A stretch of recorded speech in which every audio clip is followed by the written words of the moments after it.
What's up? What's the word? So Wait, what did I just see? Yeah, I didn't know what it was. I don't know. We ain't got to run. That's what you just saw. Some weirdo. So for What those happened? I saw it. No man. Nope. He threw it. He threw the towel at the fan. He threw the ball. You didn't see it. I heard that though. I heard that he threw the ball into the stands. I ain't see the video. Can you hear us while the video's up? They're on the verge of getting eliminated here. The Bucks are going out to the Pacers, and Pat Beverly is just going unhinged, going galactic. And from there, it only got worse. Y'all seen the interview where he kind of disrespected the reporter that was doing the post-game exit interview. He said, if you're not subscribed to my podcast, then you need to move your mic. Just kind of like out of control, like off the wagons. Is he cool? What's wrong? What's going on? Right. Nah, it don't look like he cool doing like that. Yeah, it's giving issues off the court. Like he got too much going on in his head. And Pat Beverly's kind of been around the block in terms of the NBA. He's been traded. I think he's been on 4 teams in less than 2 years. Minnesota, Philly. He was with us for like a cup of coffee, and then went up the road to Milwaukee. So that might have an effect, kind of being pushed around. Your kids, they changing schools, and you having to move from different houses, essentially living out of suitcases or living in the Four Seasons. So that might have an effect on top of losing. If anything, say what you want about Pat Bev, he's a true competitor. Like there's a bunch of players in the league that hate playing against him and love having him as a teammate. It's already been documented about him and Westbrook. You know what I'm saying? Him and Dame, they had smoke before they joined up in Miami. So I mean, not Miami, excuse me, Milwaukee. But that could have a lot to do with it, Bree. You might be right. It might be a ton going on outside of basketball that we don't know about, and then losing never helps. You know what I'm saying? Yeah. But still no real reason for you to behave like that, bro. You're a millionaire. What are you doing? What's going on, fam? And I guess that's the point. That's the part I want to chime in on right there, right? So, is that we never know what a player is going through, and these post game interviews or as fans, as we try to interact with them during the game. Like they human too, they're people too, and then the millionaire side, like if I'm an A1 competitor, and I put in countless hours out of the week to practice, like you don't understand, this is what they do with their bodies. Like they don't just show up in the game. It's a lot of pre-work and practice before they even touch the court. That they put in the hours they put in.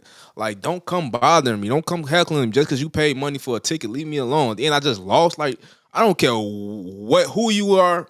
If you an athlete in any sport, that moment when you know you about to lose or when you lose is probably one of the most frustrating feelings in the world.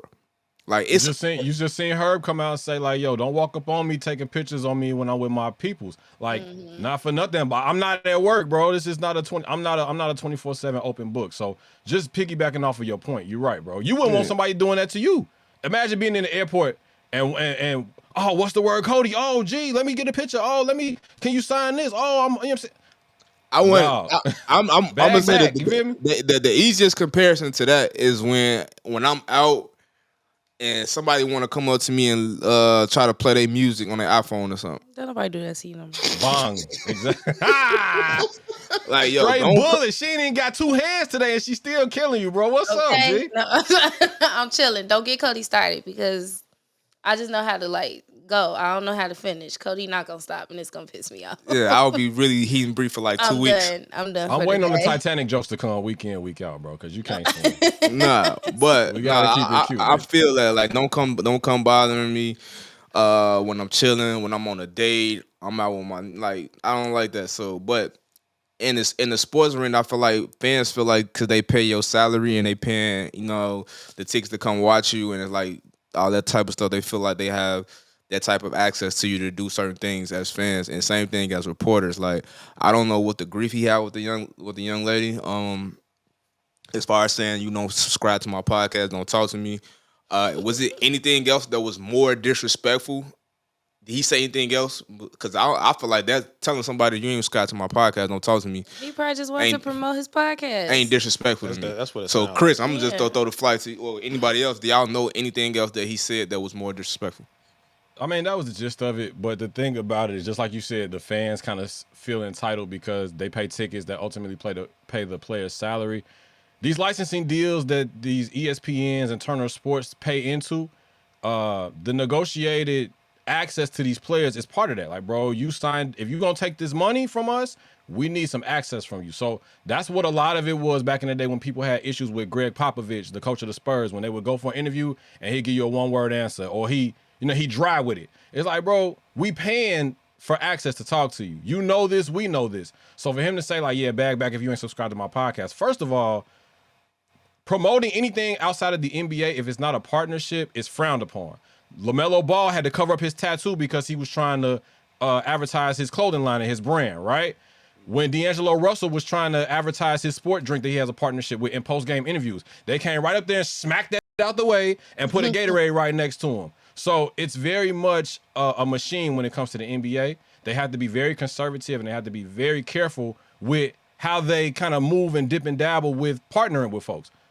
Imagine Pat Beverly, after throwing a ball at a fan, all the antics that he has, say, the NBA is tied into my podcast.